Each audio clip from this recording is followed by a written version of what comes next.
Los derechos humanos son inherentes a todos los seres humanos, indistinta sea su posición, su raza, su credo, su ideología. Son derechos fundamentales y que se deben garantizar a toda la ciudadanía. Buenas noches, bienvenidos a este tercer módulo de nuestro diplomado, donde estamos fortaleciendo el liderazgo de las familias en gestión de políticas públicas para la gestión de la neurodivergencia, la neurodiversidad. Les habla Babington Flores. Hoy estoy de nuevo frente acá a ustedes con este taller. Teníamos un invitado muy especial, pero cuando me comentó que era festivo y que festivo no podría estar, quedamos en un acuerdo y es que lo complementaremos en un próximo momento, en una próxima fecha, este tema con él. Bueno, entonces hemos igual de con todo cariño preparado este taller tan especial para todas las familias que hacen ese esfuerzo por formarse, por acceder a la información, por tener formación y conocimiento, que es la información, la formación y el conocimiento nos lleva a esa transformación que queremos realizar. Y ya estamos en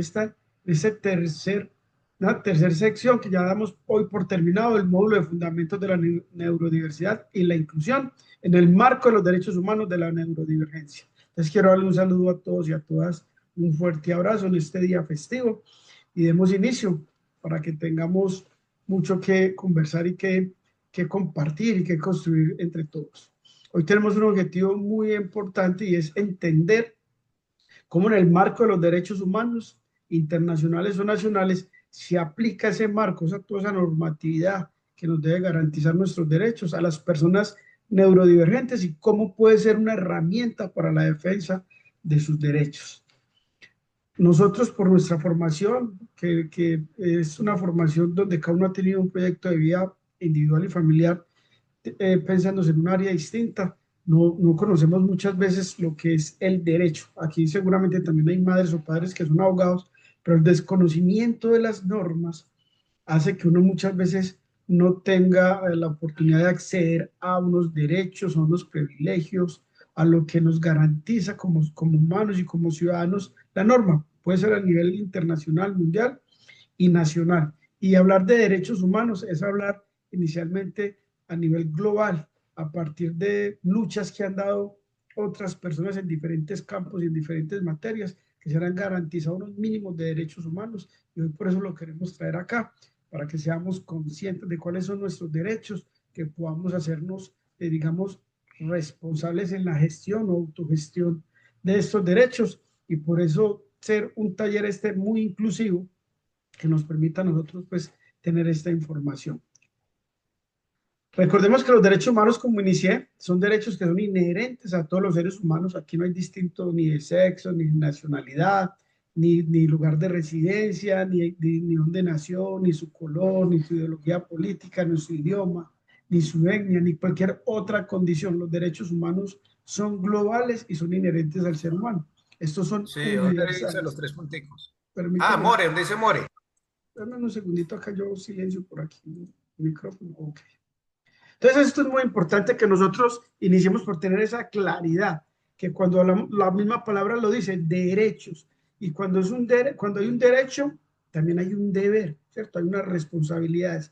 Estos derechos que nos da las normas son derechos institucionales y nosotros también tenemos un derecho, pero también tenemos un deber y es de informarnos, de conocerlos, de hacerlos respetar y en algún momento nosotros también entender que otras personas tienen otros derechos en otros campos. Entonces es muy importante que nosotros identifiquemos que son inalineables, que son interdependientes, ¿sí? Que en el marco de los derechos humanos no es solo una declaración de unos principios que se dieron para estar en el papel, sino que es un conjunto de herramientas legales y por eso lo coloco en azul, conjunto de herramientas legales y de defensa, ¿cierto? Que pueden usarse para exigir una rendición de cuentas, para exigir un derecho como el de la vida, el de la educación, el de la salud. Entonces, es primer aprendizaje del día de hoy entender que en los derechos nosotros tenemos una herramienta legal y cuando nosotros no la conocemos, pues perdemos oportunidad, pero este es el caso de conocerlos y además, pues tampoco estamos obligados a todos ser sujetos conocedores del derecho. Entonces, en ese sentido, pues también vamos a buscar poner un equipo de profesionales que van a estar al servicio de las familias neurodivergentes que estamos en este proceso de formación y otras para acompañarlos desde ese respaldo jurídico en el tema de todo lo que sean normas y gestión de derechos, además de defensa, ¿cierto? ¿Cómo vamos hasta ahí? ¿Alguna pregunta? Ok. Convención sobre los Derechos Humanos de las Personas con Discapacidad. Aquí es donde a nosotros se nos da una gran discusión y es algo que hay que tener muy claro. Nosotros venimos discutiendo si la neurodivergencia, en este caso el autismo, es una discapacidad o no es una discapacidad. En eso ustedes han venido aprendiendo, nosotros también hemos venido aprendiendo.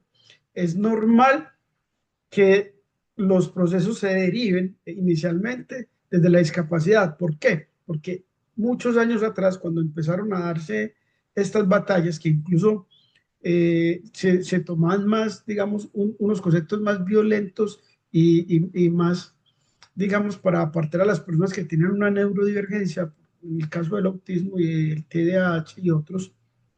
Entonces, a las personas las apartaban mucho, pero la historia, la línea del tiempo nos ha ido mostrando cómo a medida que va pasando el tiempo, que va llegando la tecnología, que vamos abriéndonos en el conocimiento, que vamos aplicando investigación, tenemos la oportunidad de empezar a diferenciar todo tipo de discapacidades. Que de hecho, inicialmente hablar de una discapacidad física es muy distinto a hablar de una discapacidad cognitiva o una condición o un trastorno, que de hecho uno a veces teme cómo expresarse porque aún ya hay debates si es un trastorno o si es una condición. Seguramente los conceptos seguirán evolucionando, pero hay que partir de que nosotros estamos en el marco a nivel mundial inicialmente de la Convención de los Derechos de las Personas con Discapacidad. Y allí son herramientas que nosotros tenemos que tener claras, que nosotros debemos de sacar el ratico y consultarlas, tenerlas ahí a la mano, ¿sí? Entonces, la Convención de Discapacidad de Personas, la Convención de Derechos de Personas con Discapacidad reconoce que la discapacidad es el resultado de la interacción entre las deficiencias de las personas y las barreras del entorno que impiden su participación plena y efectiva en la sociedad. Esto es literal la definición y además es algo sobre lo cual nosotros también hemos venido trabajando, que además que hay unas condiciones, pues realmente las barreras están más en el entorno, que es allí donde no se permite ese normal desarrollo, que no se brindan los espacios, que no se tienen en cuenta, como un debate que tenía yo estos días con un amigo, que hablábamos que ya habían zonas a nivel mundial para personas con discapacidad física o que habían zonas para mascotas, ¿sí? Pero que aún no había unas zonas que se hayan organizado, planeado, preparado de manera específica para personas con trastornos o con condiciones especiales que les afecte el ruido, que les afecte ciertos colores o tanta movilización de personas y que allí requería. Entonces hay que empezar por allí, por ir a la Convención sobre los Derechos de las Personas con Discapacidad.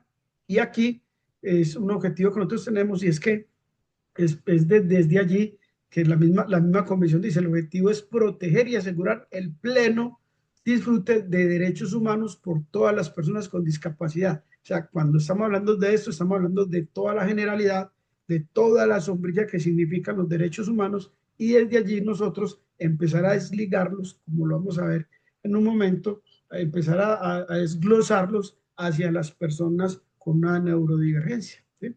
También hay otra, en un momento por acá yo leo, por acá, bueno, todos están dando esa luz. Carlos dice que gracias por asistir a todos. Sí, un fuerte abrazo para todos.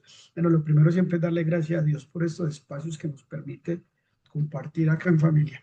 Bueno, entonces la Declaración Universal de los Derechos Humanos, que ya esta es otra diferente a la que yo venía hablando, esta ya es la general, es la base de todos los tratados de derechos humanos que hay a nivel mundial. Y miren que tiene unos principios sobre los cuales nosotros debemos sentar siempre, digamos, nuestros debates. Y cuando digo debates, lo digo en el buen sentido de la palabra, que son las discusiones, que son las gestiones que hay que dar en cualquier escenario, ¿cierto? Entonces está el derecho que siempre nosotros escuchamos, principio de igualdad. ¿Será que en Colombia, será que en nuestros departamentos, será que en Medellín las familias con neurodivergencia tienen cosas del principio de igualdad? Esa es una pregunta que en verdad hay que hacernos y que de allí inicia casi que cualquier conversación que se pueda tener. Aquí Mónica nos dice que no. ¿Quién tiene otro concepto? ¿Sí? Sí. Principio de igualdad. ¿Qué significa eso? Está en el marco de los derechos humanos a nivel mundial. La igualdad. Y es ahí donde nosotros empezamos a evidenciar que los esfuerzos no son igualitarios para todas las comunidades. No es lo mismo todo, para poner un ejemplo que casi siempre traemos, el sistema educativo que necesitamos tenga tantas transformaciones, que tenga tantas adaptaciones, nos muestra a nosotros que no hay un principio de igualdad.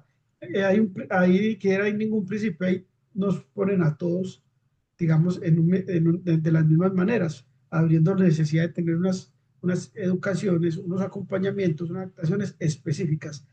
Libertad y dignidad, tres principios fundamentales, son aplicables a todas las personas. Por eso es muy importante que lo tengamos muy claro nosotros. En particular, el artículo número 1 de la Declaración Universal de los Derechos Humanos establece que todos los seres humanos nacemos libres, iguales en dignidad y derechos. Es un recordatorio fundamental que las diferencias neurológicas no disminuyen el valor intrínseco de una persona. Todos valemos lo mismo. Este es un principio fundamental. Así haya una diferencia neurológica, todos valemos lo mismo. Cada persona vale lo mismo, tiene el mismo valor. Ahí como cuando decimos en la calle, todos somos igual a todos y todos tenemos el mismo derecho. Entonces, mire, desde el artículo 1, nosotros tenemos que tenerlo muy en cuenta cuando lo vayamos a citar.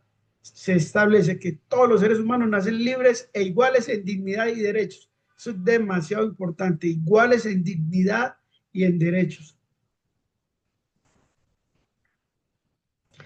Vamos a otro que es el Pacto Internacional de Derechos Civiles y Políticos. Este pacto protege los derechos esenciales como la libertad de expresión, el derecho a no ser sometido a la tortura o a tratos inhumanos y el derecho a un juicio justo. Esta semana que estaba estudiando este tema y lo hablaba también con un amigo, yo incluso también me preguntaba, bueno, estamos hablando de derechos políticos y veíamos ejemplos de cuando una persona que tenga una neurodivergencia entra a un juicio, no puede entrar de la misma manera a ese juicio, tiene que tener unas particularidades y lo analizamos desde ese punto de la norma. Para la comunidad neurodivergente, estos derechos son críticos para prevenir la violencia institucional, la coerción en tratamientos médicos y la discriminación en el sistema de justicia. Miren en qué ámbitos tan importantes.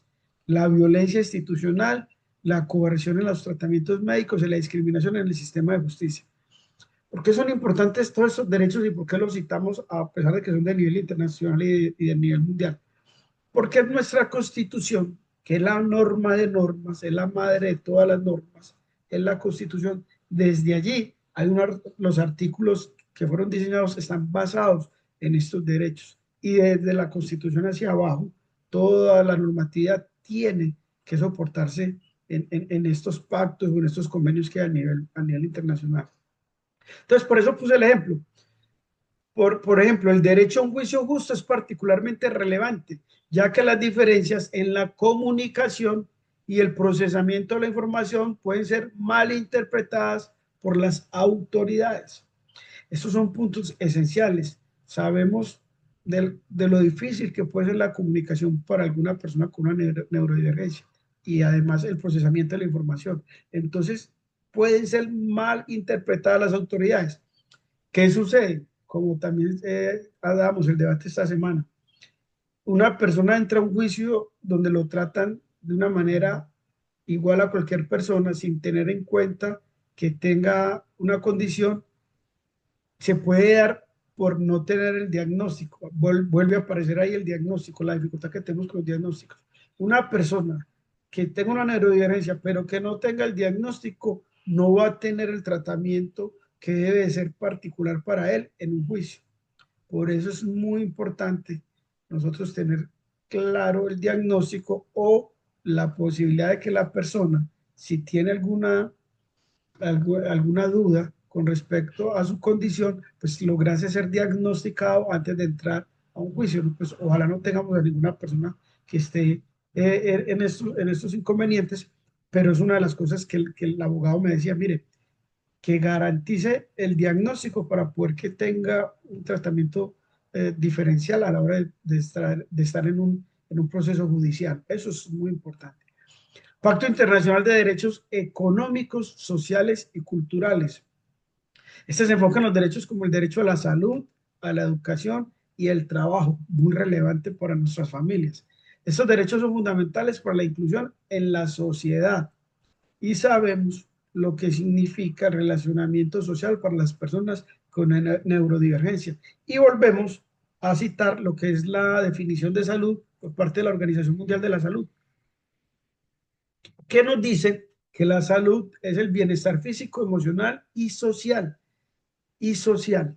Entonces es muy importante que nosotros tengamos también muy presente que hay un pacto internacional de derechos económicos, sociales y culturales y en él nosotros nos podemos basar para soportar los procesos de inclusión. ¿Sí? Para una persona neurodivergente, el derecho a la educación significa acceso a un currículo que sea adaptable a sus necesidades. Esto ocurre en nuestro sistema educativo. ¿Qué dicen ustedes? Ustedes que han compartido la dificultad de tener a sus hijos, digamos, dentro de los colegios porque son desescolarizados, porque no se tienen en cuenta las adaptaciones, porque no se tienen en cuenta los tiempos, miren la importancia de esto.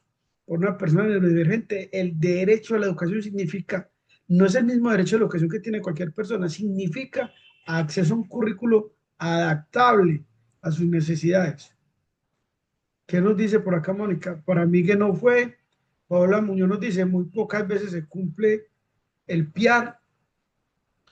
Había que medicarlo, dejarlo como un ente impresionante. Yo ayer les compartí, no sé si todos lo vieron, compartí en el grupo del diplomado, compartí un video sobre medicación, lo que eso, todo lo que influye allí.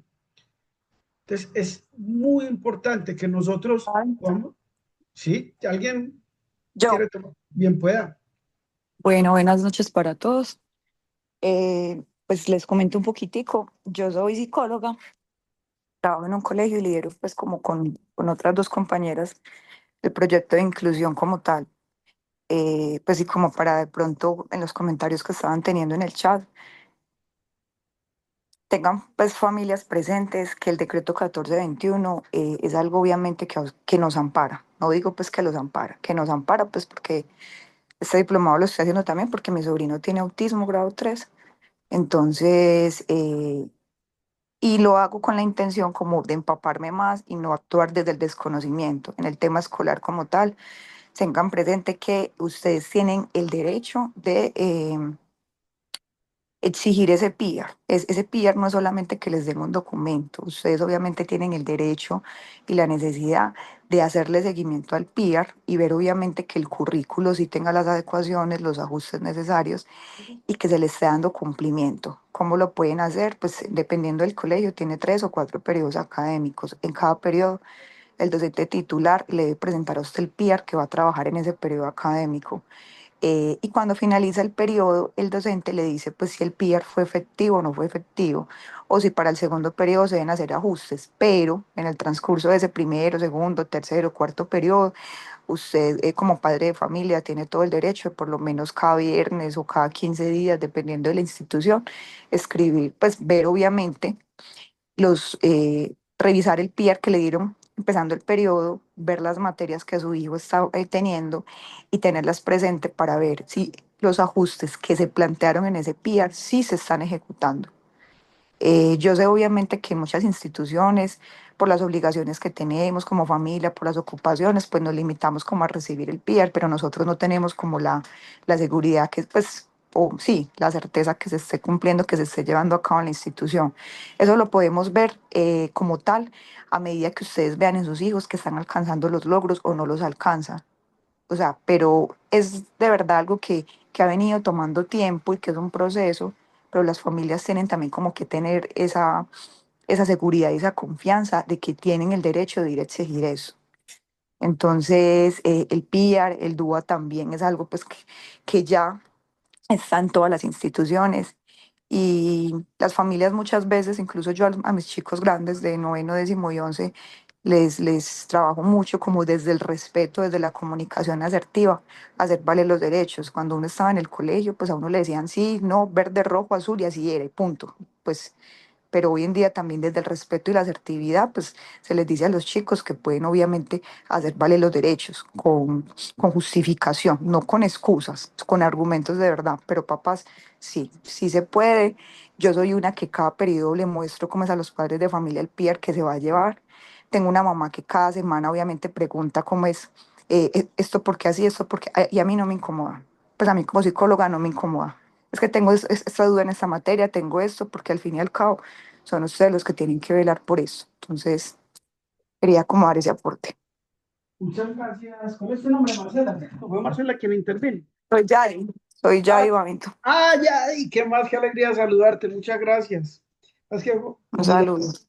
como yo te tengo en mi mente siempre como ya. Claro, como Yadi. Muchas gracias por Ujú. ese aporte porque es fundamental. Miren, porque cuando venimos hoy a hablar de derechos es precisamente generar la conciencia en los padres y en las familias, pero también la necesidad de ir generando la cultura al interior de las instituciones, porque la tendencia es que cuando las familias no se movilizan, no hay un ejercicio, digamos, de gestión de estas informaciones, pues la tendencia es a que no se cumpla o medio se cumpla el decreto.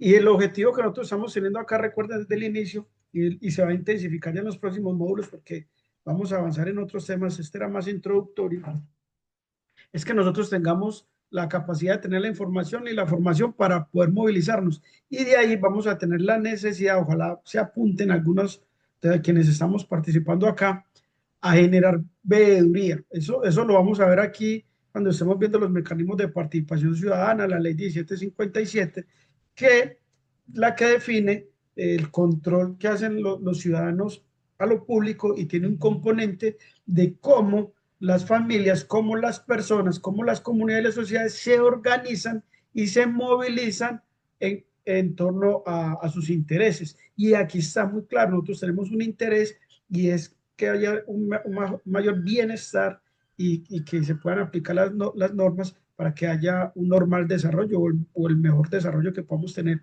para nuestras familias. Entonces aquí se nos viene a nosotros, porque aquí también lo menciona Piedad y lo menciona Mónica, que hay derechos que están escritos pero que no se cumplen, pues por eso estamos hoy. Es un lunes festivo, son las 8 de la noche, quisiéramos estar en la cama, quisiéramos estar haciendo otras cosas, pero estamos sacando este tiempo acá con esfuerzo y cariño porque es lo que queremos tener, las herramientas que nos permitan a nosotros tener el conocimiento pleno de cómo yo puedo gestionar mis derechos y seguramente gran parte de lo que siempre nos va a aparecer acá serán los procesos de educación. ¿Cierto? Los problemas, los procesos de educación. Acá nos dice Mónica, Mariana, un abrazo para Mariana. La verdad, sí se aplica, pero con un acompañamiento de un equipo educativo a la par con la familia. Pero la verdad, eso también depende del niño. Y como gestora en discapacidad, para mí es muy difícil ver niños neurodivergentes con un diagnóstico fuerte en un colegio estatal o público y no en uno que en verdad lo necesite. A veces pedimos cosas que lo único que hacen es sufrir a nuestros niños. Por eso yo siempre le digo a los papás que todos tienen sus procesos y sus avances. Y veo muchos papás que quieren que corran cuando a veces se dan un pancito en todo el año. Y por eso digo que es dependiendo del diagnóstico y sus comorbilidades. Necesitamos más colegios para personas neurodivergentes públicos en Medellín y en todo el país y el mundo entero. Así es, Mariana, pero como les digo, creo que ese es un ejercicio de los pocos que hay en la ciudad o en el país, porque me han estado hablando de diferentes partes del país, donde nosotros vamos a empezar a generar esa conciencia, donde nosotros también vamos a entender que hay unos derechos, que también tenemos unos deberes y vamos a poder lograr la movilización para desde las vías de ley gestionar los recursos para que se tengan este tipo de colegios, ¿sí? Se trata mucho de la voluntad política y entonces es gran parte de lo que nosotros queremos hacer acá. El derecho a la salud implica, perdón, el derecho a la salud implica un acceso de atención médica informada y respetuosa. Bien, ya ustedes saben lo que esto significa, lo que ha significado todo el tema de la salud. En educación y salud se nos vienen a nosotros las más grandes dificultades. ¿Qué traje acá? Acá lo que traje es una tablita para que la estudiemos muy juiciosamente, para que la tengamos como material de estudio. En el grupo de WhatsApp se les envió la presentación desde el día de ayer. Si alguien no la tiene, me la pide porque esto es muy importante que lo tengan, porque aquí se hizo un análisis de los artículos que tienen una aplicación para nosotros, para nuestras familias, para las personas neurodivergentes. Entonces vamos a mirar desde lo que es este primero que les mencioné, desde la Convención sobre los Derechos de las Personas con Discapacidad, se extrajo esta tabla. El artículo 5, derecho clave de entre todos estos artículos. En el artículo 5, igualdad y no discriminación. Entonces, ese artículo precisamente prohíbe la discriminación por motivos de neurodivergencia en cualquier ámbito: empleo, educación, servicios de salud. Entonces, ahí lo tienen. Cuando ustedes vean, sientan que no, se les está vulnerando un derecho, desde el empleo, la educación, los servicios, todo, pueden citar el artículo 5 de esta Convención de los Derechos de las Personas con Discapacidad. El artículo 12, ¿qué nos dice el artículo 12? Igual reconocimiento como persona ante la ley. Asegura que las personas neurodivergentes tienen el derecho a tomar sus propias decisiones, a no ser tutelados arbitrariamente y a tener apoyos para ejercer su capacidad jurídica. Esto es una línea muy delgada. Seguida incluso vamos a hacer unos ejercicios para que lo podamos comprender de una mejor manera. Entonces, el reconocimiento como persona ante la ley es muy importante. Que entender que cada persona con neurodivergencia tiene el derecho a tomar sus propias decisiones, a no ser tutelados arbitrariamente y a tener apoyos para ejercer su capacidad jurídica. El artículo número 19, derecho a vivir de forma independiente y a ser incluido en la comunidad. ¿Qué dice este artículo? Que garantiza el derecho a vivir en una forma autónoma y a no ser institucionalizado. Promueve la elección de la vivienda y la participación en la vida comunitaria. Artículo 24. Derecho a la educación inclusiva. Exige,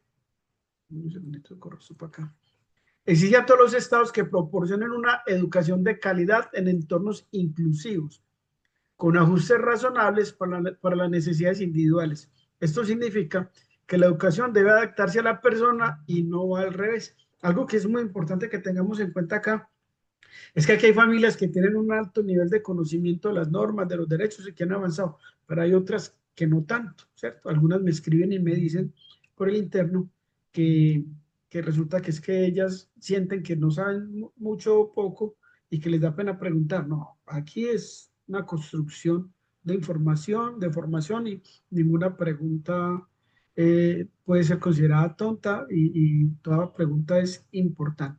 Entonces, derecho a la educación inclusiva, decía todos los estados que proporcionen educación de calidad en entornos inclusivos. Lo que nos decía ahorita Marcela, ya sobre los PIAR. Entonces, es muy importante que se tengan y que se les haga el seguimiento. Bueno, Mariana nos dice, no les dé pena, estamos aquí para aprender, por supuesto. Por eso les reitero, estamos haciendo un ejercicio, miren, es lunes festivo. Derecho a la salud, el artículo 25, garantiza el acceso a los servicios de salud de calidad, incluyendo el consentimiento informado y la ausencia de prácticas coercitivas o discriminatorias en el ámbito médico. Y el 27, derecho al trabajo y al empleo. Protege el derecho a un trabajo libre y equitativo. Exige ajustes razonables en el lugar de trabajo para permitir que las personas neurodivergentes trabajen de una manera productiva. Ojo, que eso es muy importante. Quizás tan importante como son los PIAR en la educación, también es necesario los ajustes razonables en los lugares de trabajo, que muchas veces no se dan. Bien, entonces aquí vemos vimos 6 artículos. ¿Qué vamos a hacer en este momento? Vamos a hacer estudios de caso y lo vamos a analizar entre todos. ¿Listo? Para que vayamos como aterrizando ese marco de los derechos. Entonces, el objetivo es que para que entendamos cómo se aplica ese marco, vamos a traer estos escenarios. El primero, y les voy a dar la palabra para que vayamos, espero que lo hagamos de manera participativa para que lo analicemos entre todos. El estudiante en el aula Javier es un joven autista en el último año de secundaria. A menudo tiene dificultades para concentrarse en los salones de clase por ruidosos y las luces fluorescentes lo molestan. Su profesor de matemáticas le ha negado el uso de audífonos con cancelación de ruido, diciendo que no son permitidos en clase. Con base a los artículos que acabamos de ver, ¿cuáles estarían ahí vulnerando?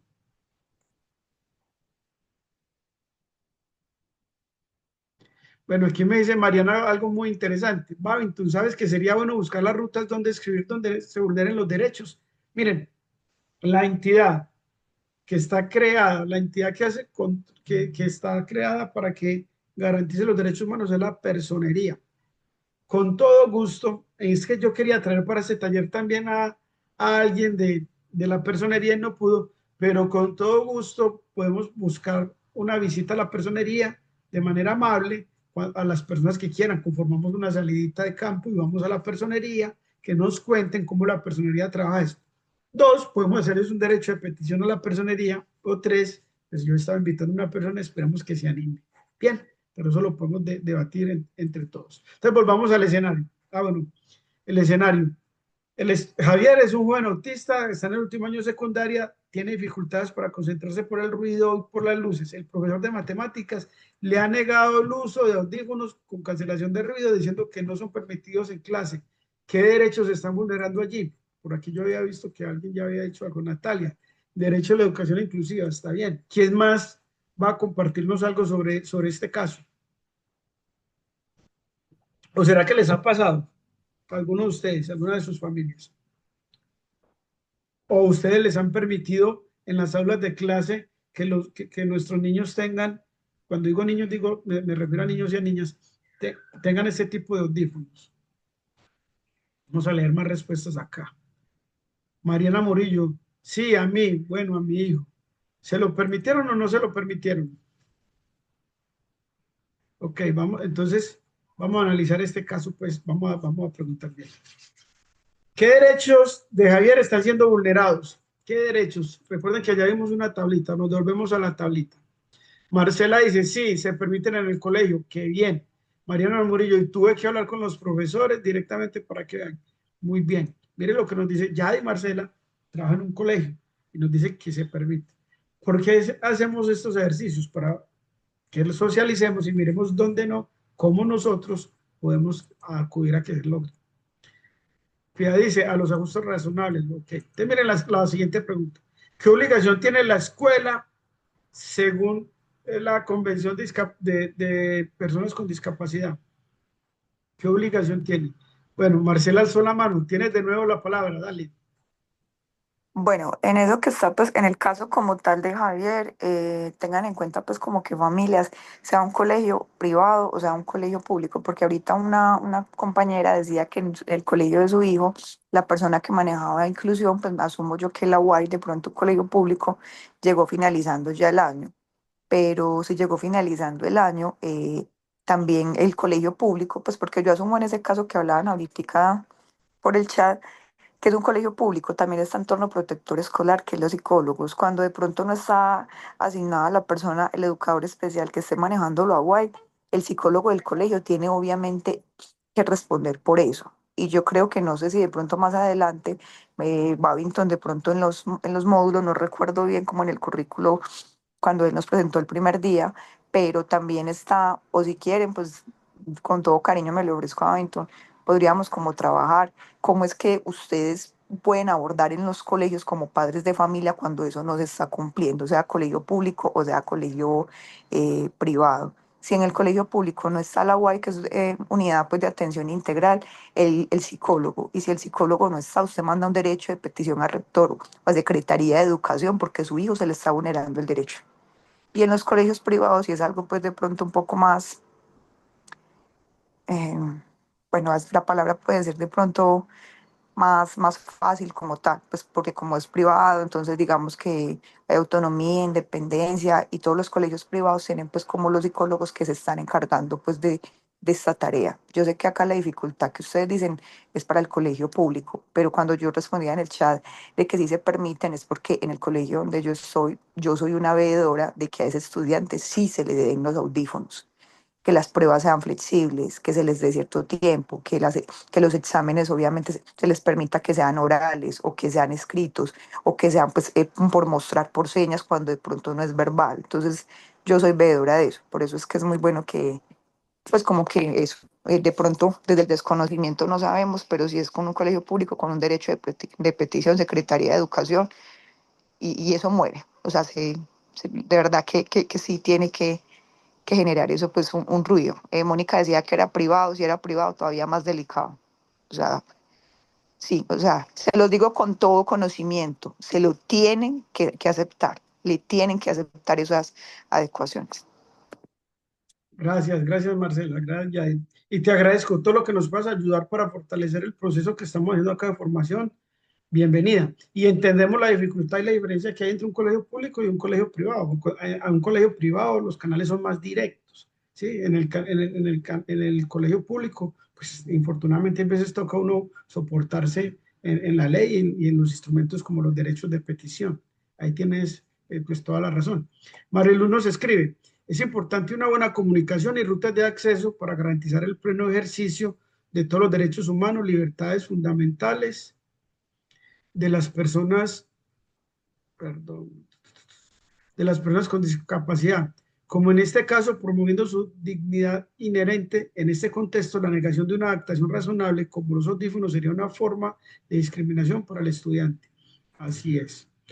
Natalia nos dice que en los colegios públicos de Medellín le negaron un cupo a mi hija porque no le permitían la permanencia de las obras terapéuticas. Por eso es que importante que podamos aquí acompañarnos, apoyarnos en las familias y apoyarnos en la parte normativa para que vamos conquistando lo que no debería que gestionar, que son los derechos, que eso los debe garantizar, porque si de una vez lo público. Radique la queja en Secretaría de Educación, pero nunca resolvieron.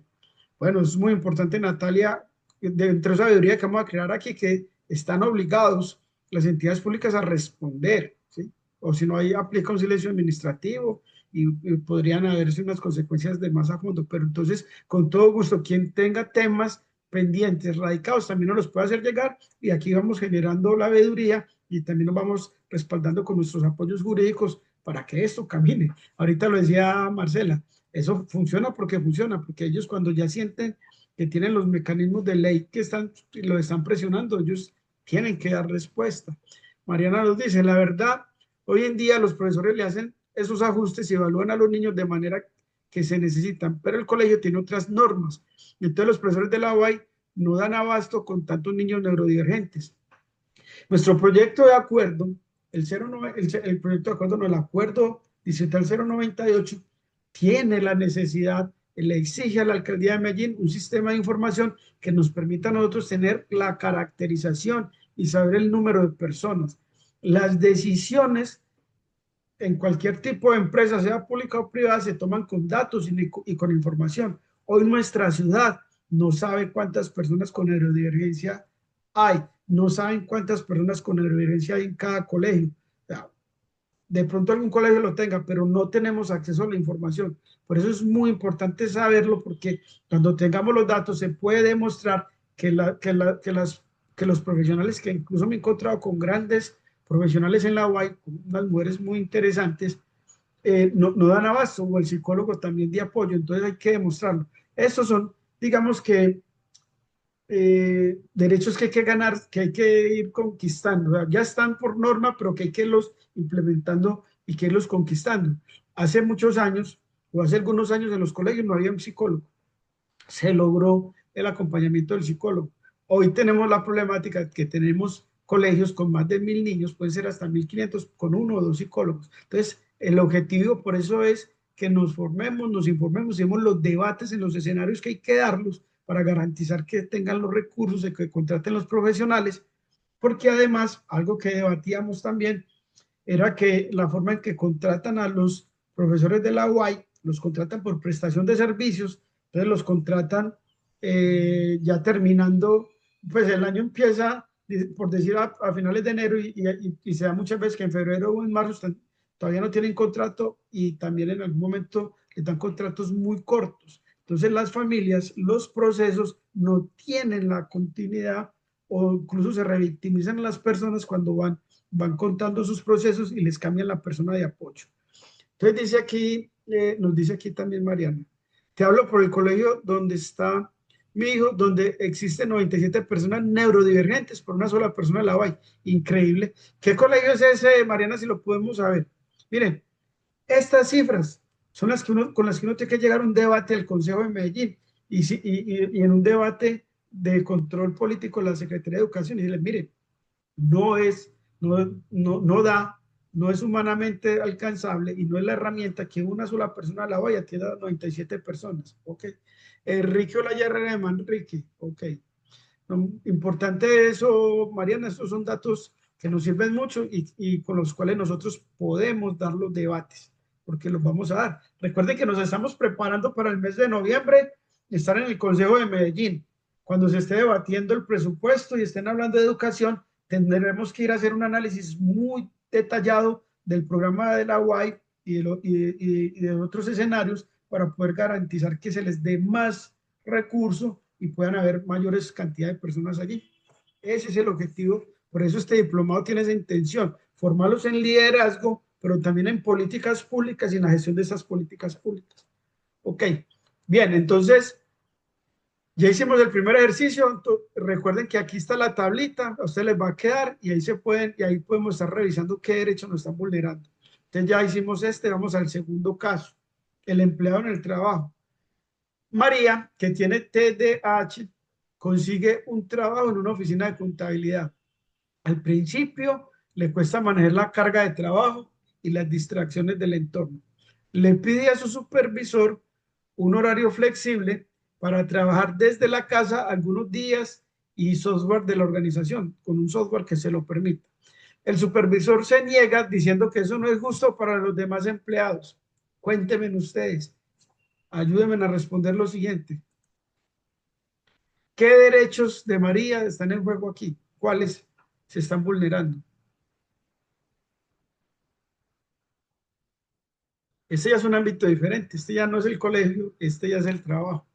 Bien, pero también anímense a aprender la cámara, anímense a utilizar el micrófono. Bueno, aquí nos dice Valeria que el 19, vamos al 19, vamos a ver qué tan cierta está Valeria. El 19 nos dice, derecho a vivir de forma independiente y a ser incluido en la comunidad. Garantiza el derecho a vivir de forma autónoma y a no ser institucionalizado. Promueve la elección de la vivienda y la participación de la vida comunitaria. En algo, pero yo creería, Valeria, que es más el artículo 27, derecho al trabajo y al empleo. Protege el derecho a un libre y equitativo, a un trabajo libre y equitativo. Exige ajustes razonables en el lugar de trabajo para permitir que las personas neurodivergentes trabajen de manera productiva. Vamos a ver acá, ¿qué más nos dice? Natalia nos dice, artículo 27, derecho al trabajo y al empleo. Muy bien, Luisa también nos dice que, Luisa la verdad nos dice que el 27, Mónica nos dice que el 12 también. Ahí se ríe Valeria. Está bueno el ejercicio, ¿sí o no? Entonces vamos a mirar el 12 que nos dice Mónica. El 12. Igual reconocimiento como persona ante la ley. Asegura que las personas neurodivergentes tienen el derecho a tomar sus propias decisiones, a no ser tutelados arbitrariamente y a tener apoyos para ejercer su capacidad jurídica. Yo diría que se le apunta más a otro tipo de caso, ¿sí? Yo más el 27, como lo dicen allí. Bien. ¿Cómo se aplica el concepto de no discriminación en esta situación? ¿Qué creen ustedes? Porque hay un concepto que nos da el derecho de no discriminación. Y mire lo que está diciendo el jefe. El supervisor se niega diciendo que es que eso no es justo para los demás empleados. ¿Qué opinan? Y le damos la última pregunta. ¿Cuáles son las responsabilidades del empleador bajo el marco de los derechos humanos? ¿Qué creen ustedes?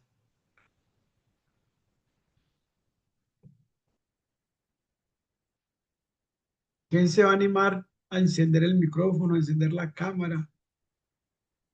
Bien. Entonces, quedémonos con el 27, ya que no hay otra participación, y vamos al siguiente caso. Este es un desafío del empleo de Ay, qué Luis. pena hablar, es que no encontré dónde alzar la mano. Ah, dale, no, al contrario, de una. Está bien, bienvenida. ¿Quién está interviniendo? Eh, pues tengo una Lisset. pregunta. ¿Podrías colocar, por favor, la de las preguntas? Claro que sí, ya voy a colocarla. Eh, Es que esta, aquí donde dice responsabilidades del empleador o el marco de los derechos humanos, no sé. Yo sé que no lo estamos viendo ahorita en ningún numeral que está, pero yo he escuchado algo de la flexibilidad de horario para personas con discapacidad. ¿Eso es cierto? Esa era como claro, mi pregunta. claro, vamos a devolvernos aquí al cuadrito, y eso hace parte del artículo 27, como lo veníamos diciendo, entre los ajustes razonables. ¿Sí? Permitir que las personas neurodivergentes trabajen de manera productiva. Hay que garantizarle en algún momento herramientas, espacios, horarios. ¿Sí? ¿Qué es lo importante? Que la persona que ya tiene, además, hay algo que decir, y es que también hoy las leyes y las normas benefician a los empleadores que emplean personas que tengan una discapacidad, una condición. Entonces, como ya el empleador tiende, pues segura, lo ideal es que el empleador esté enterado, obviamente, ¿cierto? Estamos partiendo de que ya está enterado, porque así se debe de hacer. Deba garantizar las herramientas, la flexibilidad, las oportunidades para que estas personas puedan ser más productivas, ¿cierto? Entonces, sí, tiene que haber una adaptación allí. ¿Quién preguntó, Lisette? Sí, sí, señor. Claro, yo trabajo en una universidad que se llama la Judital de Antioquia, y allí también ya se están generando espacios de trabajos, digamos, con unas condiciones adecuadas para personas que tengan alguna condición. Y también se les permite el tema del trabajo flexible, es decir, dependiendo de la situación que esté viviendo, pueda estar trabajando desde casa con 1 o 2 días, ¿cierto? De hecho, yo trabajo en la dirección de bienestar y tengo una niña, una muy buena profe, que es la profe de inclusión, y tiene varias condiciones, y ella nos pidió trabajar definitivamente desde casa porque entre varias condiciones está perdiendo la visión, y solo ya tiene un 10% de visión, y la universidad inmediatamente le autorizó que trabajara todo el tiempo desde casa. Incluso se fue a vivir a una finca, a una casa en el campo, y desde allá cumple normalmente con todos sus productos. Y es la que nos ayuda a hacerle el acompañamiento a las personas que necesitan, por algún tema de inclusión, ese acompañamiento. Entonces, hay que hacerlo, hay que conversarlo, cuando nos esté ocurriendo, citar los derechos, tratar de hacerlo siempre de la mejor manera, desde lo conversadito, desde la ley, porque si no, pues también habrán otros mecanismos. El desafío del empleo de Luis. Un hombre con síndrome de Asperger. Sé que ya hay unos conceptos de que de pronto el síndrome no está reconocido como tal, pero sigámoslo tomando como un ejercicio académico. Un hombre con síndrome de Asperger es un programador de software brillante, pero prefiere trabajar de forma remota y tiene dificultades para participar en reuniones sociales del equipo. Su jefe le exige que asista a todas las reuniones en persona y a los eventos sociales para mejorar su integración en el equipo, a pesar de que esto le causa un gran estrés. ¿Qué opinan allí? Este es un caso parecido al anterior, pero queríamos traerlo de manera pedagógica para que viéramos los diferentes escenarios que se pueden dar. Entonces, este es un caso donde ese empleador no debería exigirle a Luis, ya conociendo todas estas condiciones, todas estas características que tiene Luis, no debe exigirle, y la ley y los derechos se lo permiten, de que pueda trabajar digamos, de manera remota y no tenga que estar de manera presencial y mucho menos eh, pretender que Luis mejore su integración con el equipo. Es complejo. Entonces, ¿qué derechos específicos? El del artículo 27, el derecho al trabajo, está ahí.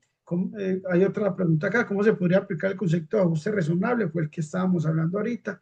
Y si Luis decidiera presentar una queja, ¿en qué instrumentos de derechos humanos podría basar su argumento? Ya sabemos, como lo tenemos allá, que es en la Convención de Personas con Discapacidad, donde se puede apoyar. Y vamos aquí a la última, el escenario 4. Autonomía y consentimiento de Sofía. Una mujer con discapacidad intelectual y TDAH necesita una cirugía. Este caso es más específico. El médico le explica que el procedimiento, le explica el procedimiento a su familia, pero no le da a Sofía la información directamente de una manera que ella la pueda entender. La familia, creyendo actuar en su mejor interés, autoriza el procedimiento. ¿Qué opinan? ¿Qué vemos aquí?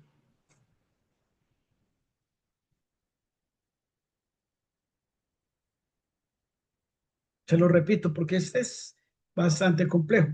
Autonomía y consentimiento de Sofía. ¿Cierto? Una mujer, Sofía es una mujer con discapacidad intelectual y TDAH. Necesita una cirugía. El médico le explica el procedimiento a la familia, pero no se lo explica a Sofía, ¿cierto? Y la familia, creyendo que están haciendo lo mejor por Sofía, autorizan el procedimiento. Valeria, bien pueda, toma la palabra. Buenas noches. Pues esa es una, o sea, sí es mucho para debatir. Pues que también dependería también del grado de discapacidad intelectual.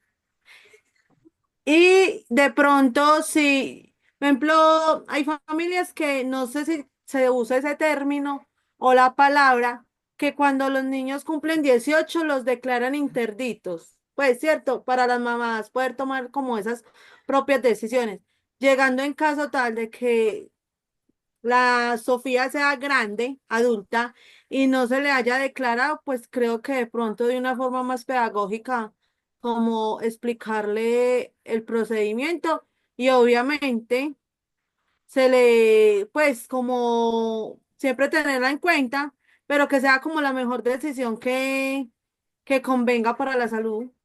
Digo yo, pues no sé, porque pues siempre es como muy compleja la situación. Gracias, Valeria. Aquí que abro el chat, de pronto este aporte Luis era para el caso anterior, creería yo. Actualmente la normatividad en Colombia que tutela este tipo de derechos sin tener que acudir a una tutela, nos dice. Piedad, de igual sea Yo quiero informante. hablar, quiero hablar, quiero hablar. Claro, Ay, claro. ¿Quién eres? Bien es que no pueda. encontré la mano. Dale. Soy Luisa. Hola, Luisa. Eh, para aclararle a la mamá que estaba hablando, la interdicción en Colombia desapareció. Ya no se habla de interdicción. Ahora se habla, se tiene que llegar a un proceso precisamente porque se estaban vulnerando los derechos a las personas con algún tipo de discapacidad. Para poderse determinar eso, tiene que ir ante un juez y declararla que es incapaz, por lo que ella dice también puede ser discapacidad intelectual, el grado, y eso tiene que hacerse un examen y tiene que pasar, mejor dicho, para explicarlo así a grosso modo, ante un juez. Es la única. Ya no hay la interdicción como tal, precisamente porque se vulneraba mucho el derecho al conocimiento, al reconocimiento, a la identidad de la persona neurodivergente. Entonces hoy en día no se habla de eso. Y lo que yo me refería a al caso anterior es que conozco casos en donde esto se está dando mucho en las universidades y se está dando ese respeto, pero por ejemplo ante una empresa común se viola mucho este derecho a realizar los ajustes por desconocimiento. Y ellos amparan de acuerdo a la normatividad, de acuerdo al derecho del trabajo. Entonces yo quería preguntar si eso ha cambiado en temas de normatividad, porque para llegar allá usted tiene que poner una tutela, si se le está vulnerando, o pasar por el inspector de trabajo a poner la queja como tal. pero normatividad que no se tenga que acudir a instancias del derecho internacional como las que estamos viendo ahorita. ¿Hay alguna forma o todavía eso en Colombia no está regulado? Luisa, eso todavía no está regulado, toca soportarse de la misma manera en que tú lo has recomendado, desde la tutela, quitando derechos. Pero también es un buen tema para investigarlo. Vamos a investigarlo, pero hasta donde yo he estado estudiando y actualizando no lo conozco. Precisamente eso es uno de los aportes que se quiere en el En la ley, proyecto de ley que cursa en el Congreso, ¿sí?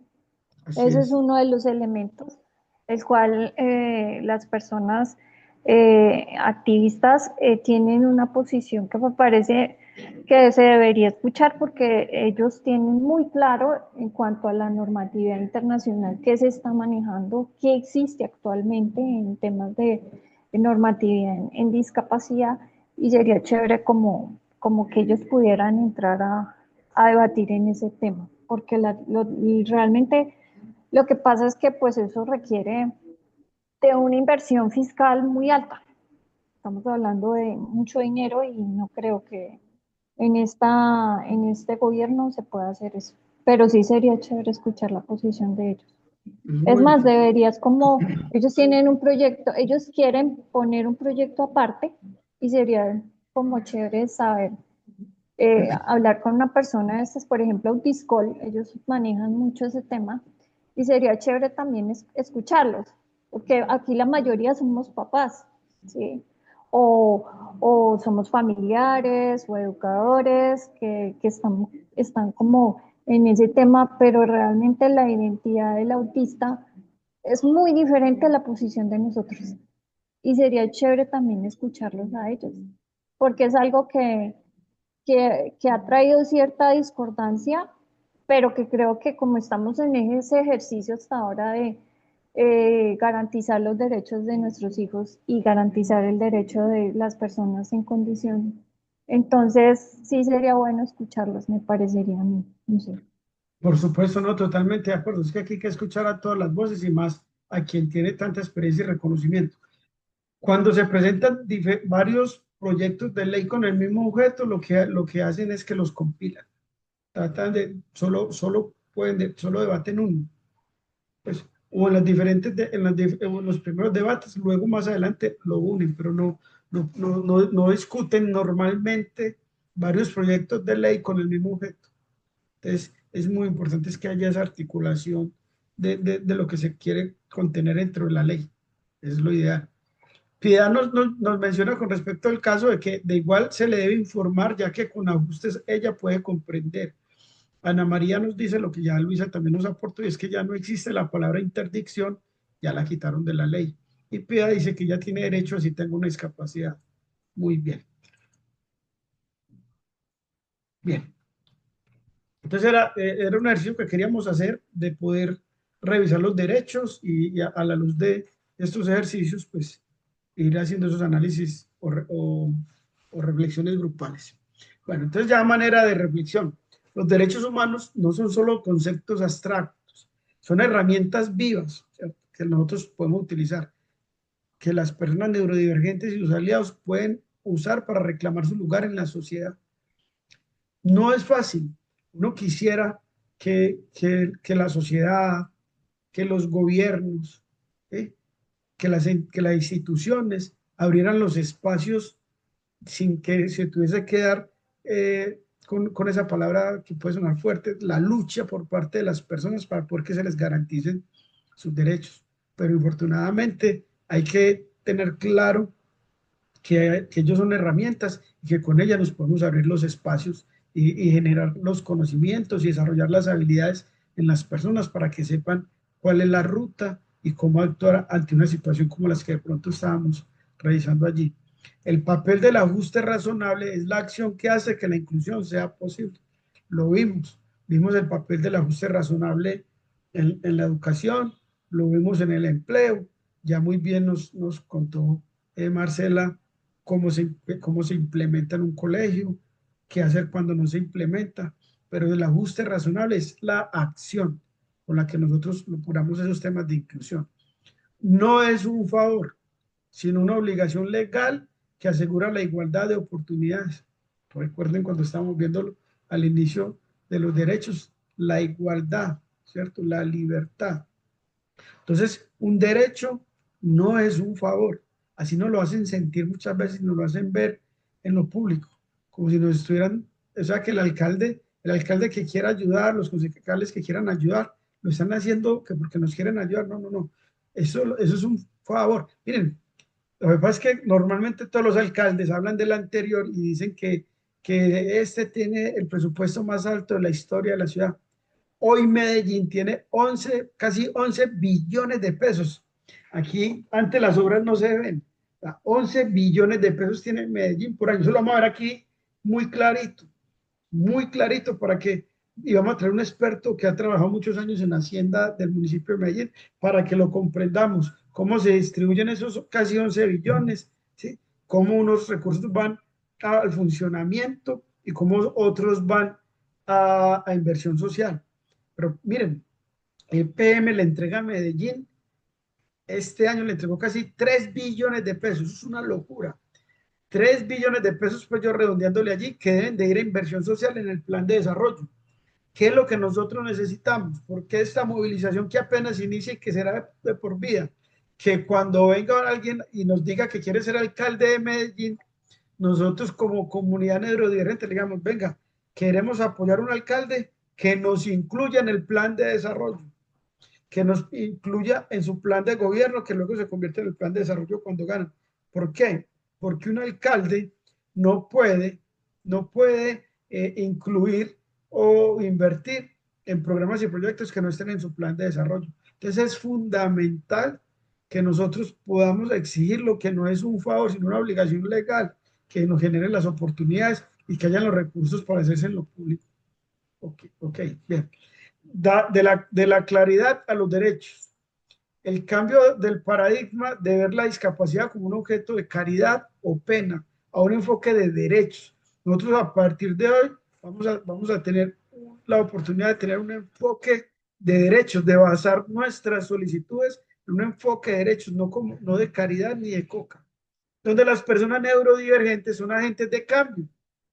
Recuerden que por ahí empezamos nuestro diplomado, agentes de cambio, de ser simplemente sujetos receptores o pasivos de información a agentes de cambio. Vamos a salir de este diplomado con quienes terminen juiciosamente preparados para ser agentes de cambio y dar debates en lo público para que nuestros derechos sean inalineables, para que nuestros derechos tengan recursos, para que nuestros programas y nuestros proyectos tengan recursos, para que el sistema de educación de acá de Medellín, que no se podemos intervenir, se vaya transformando. Ya el sistema de salud es más complejo porque es del nivel nacional, pero también podemos buscar legisladores que nos ayuden a nosotros poder mejorar ese tema tan fundamental que es el de la salud. Pero está bien que vamos a ir logrando cosas y lo vamos a ver.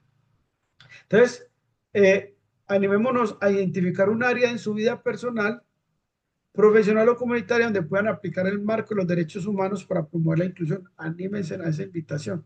El marco de los derechos humanos y en particular la Convención de Derechos de Personas con Discapacidad ofrece un lenguaje común y una base sólida para exigir el respeto y la inclusión de las personas neurodivergentes. No se trata de pedir favores, insistimos mucho en ello, sino de reclamar lo que es nuestro por derecho. Convirtamos el conocimiento, un segundito, organizo acá. Convirtamos el conocimiento, ese que estamos empezando a tener en el marco de los derechos humanos, en una acción, en acción. La primera línea de defensa es el empoderamiento individual. ¿Sí? Conoce tus derechos, aprende sobre la convención de los, cuando quieran, podríamos dar un debate específico sobre él o sentarnos a conversar sobre él. Yo se los voy a entregar también todo, pues toda la convención, porque ahí yo traje pues nada más los artículos que tenían el enfoque en personas neurodivergentes, pero es importante tener toda esa convención de derechos de las personas de discapacidad y todo ese conjunto de normas e instrumentos jurídicos que sean relevantes. Ya vamos a ir generando un capítulo para que tengamos nosotros el soporte jurídico, aprendamos el soporte jurídico y tenerlo en cuenta a la hora de dar debates o de hacer gestiones. Saber exactamente que los derechos qué derechos tienes y te da el poder de reclamarlos. Cuando sabemos a qué tenemos derechos, los podemos reclamar. Deja de pedir favores y empieza a exigir derechos, y en lugar de decir me gustaría, di tengo derecho a un ajuste razonable. Eso es muy importante cuando estén en los colegios y en el trabajo. No digan me gustaría, sino que tengo derecho a un ajuste razonable. Ya para terminar, pues la autodefensa es el acto de hablar por uno mismo. La comunicación asertiva, expresar tus necesidades de manera clara y respetuosa. En el trabajo puedes decir, para rendir al máximo necesito usar audífonos para cancelar el ruido de fondo, de acuerdo con mi derecho a un ajuste razonable. Y algo que tenemos que aprender y que nos va a servir en una futura defensa que ojalá no se tenga que dar, es que documentemos todo lo que nos suceda en los escenarios de educación, en los escenarios laborales, en los escenarios de salud, y dar un registro de todas esas solicitudes, respuestas y comunicaciones. Ahorita una mamá decía que no le han dado respuesta. Eso, téngalo organizado y documentado y nos lo hace llegar, ¿sí? Esa documentación es vital si necesitas escalar el problema de una instancia superior o legal. Siempre hay que dejar evidencia. No dejemos, este consejo sí tómenlo muy, muy literal. Mire, no dejemos todo en conversaciones con las personas. Generemos las evidencias, correos, oficios, WhatsApp, todos esos son instrumentos que se pueden apoyar en la ley, ¿sí? Entonces, únete a la comunidad. Vamos a conectar las organizaciones. Recuerden que en la clase anterior hablábamos de generar, que muchos me preguntaron que cuál era la tarea, y juiciosamente pocas personas me la han enviado, pero ya me han llegado algunas. ¿Qué organizaciones tenemos al lado? ¿Cuáles son nuestros grupos de apoyo? ¿Cuáles son esas redes de apoyo neurodivergentes? Porque nosotros tenemos que conocernos, entender qué hace uno, qué hace el otro, comunicarnos. No tenemos que ser amigos, porque en la vida hay momentos en que uno no se entiende con el otro, y eso no es necesario. Lo ideal es que nos entendiéramos y reconociéramos los puntos de vista del otro, porque no todos tenemos que pensar igual. Pero si no nos entendemos, pues que el objetivo común, que son nuestras familias neurodivergentes, nos ayuden a articular, ¿cierto? Porque juntos se pueden compartir experiencias, estrategias y recursos. Otra mamá por allá puede estar haciendo lo mismo que yo, y no es lo mismo que cada uno lo haga de manera individual a colectivo. Entonces, las alianzas estratégicas son muy importantes. La unión hace la fuerza. Y ya era lo que habíamos preparado para el día de hoy. Esta imagen que la creé con la inteligencia artificial me gustó mucho, no pude arreglarle lo de la E, pero neurodiversidad, una variación natural de la mente humana. Bueno, voy a leer por acá el chat, que hay una intervención, y doy la palabra a quien quiera tomarla, o si no vamos cerrando. Ana María dice, ¿cuál es la tarea de todo ahí? No se me olvidó eso.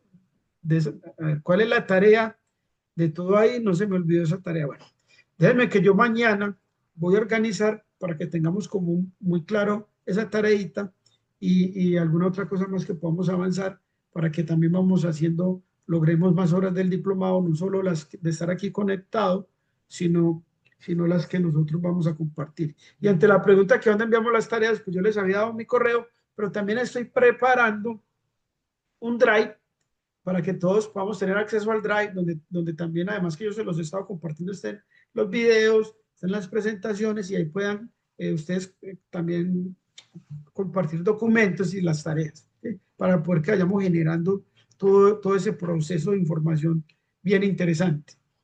¿Alguien quiere compartir algo? ¿Alguien quiere tomar la palabra? Pues si no, vamos cerrando por el día de hoy. Agradecerles pues que se hayan motivado y me hayan motivado a mí y al trabajo de investigación que hicimos en la semana a tener un taller un día, lunes festivo. No me imaginé que la gente se fuera a conectar, y miren, hoy estuvimos casi unas 25 personas. Ana María, tiene la palabra.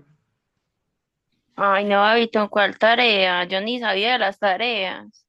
Déjenme para que no se confundan acá, que yo mañana se las organizo bien y les pongo dos tareitas que están pendientes, se las aclaro bien ahí, en un pequeño videíto de alguna manera, para que avancemos. Pero son cosas sencillas para aterrizar lo que aquí vamos conversando. ¿Les parece? Bien. Esta semana hay una nueva tarea, pues llevamos 3 sesiones. o sea, hoy terminamos el módulo 1. Voy a hacer una sola tarea que compile como de las 3 sesiones, 2 cositas que nos sirvan y que sean útiles para nosotros. Esa es como la mejor forma. Pero ya estamos terminando nuestro primer módulo, que eso ya es algo muy valioso. E incluso voy a devolverme aquí para que veamos, para quien tenía dudas, para que veamos lo que viene para dentro de 8 días, los módulos que tenemos pendientes. Va.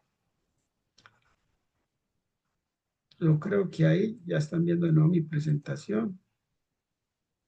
Permítanme, vamos a los módulos.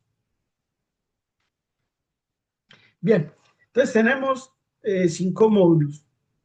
El primer módulo es Fundamentos de la Neurodiversidad y la Inclusión, que vamos a trabajar 15 horas. Allí hicimos las 3 clases, las 3 sesiones, y tenemos que hacer el trabajo de campo para ajustar pues el tiempo. ¿Qué viene ahora? El módulo número 2, Administración Pública y Gobernanza. Con ese vamos a iniciar el próximo lunes. Y ya les voy a decir cuál es el tema que se viene ahí, para que estemos muy preparados. Permítanme un segundo que yo lo estoy abriendo acá.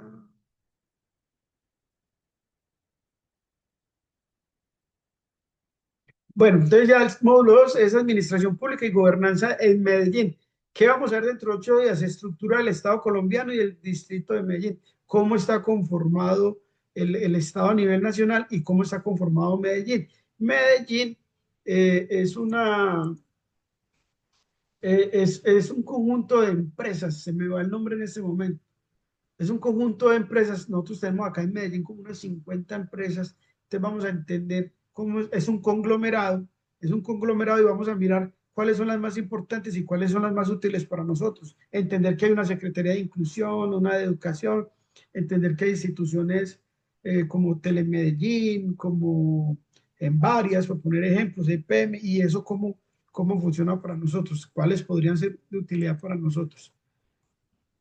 Oscar nos dice, buenas noches para todos, me disculpan, el día de ayer no me pude conectar por motivos laborales, no hay problema, ahí queda grabado. Paola Muñoz dice, muchas gracias y feliz inicio de semana para todos.